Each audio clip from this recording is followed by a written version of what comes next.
такой вот май. Такой вот май.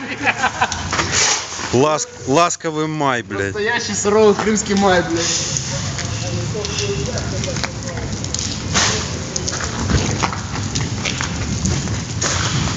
Подожди, меня не видно нихуя, блядь.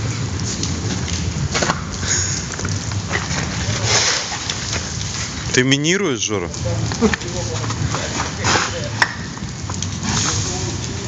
Нахуй тебе холодильники нужны? В Крыму.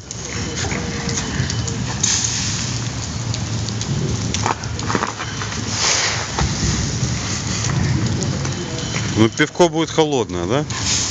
Должно быть, вот. А слышь, это как лёдогенератор, да, может?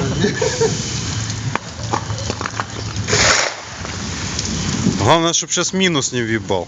А то бутылки потом не достанем. Все, давайте бухать.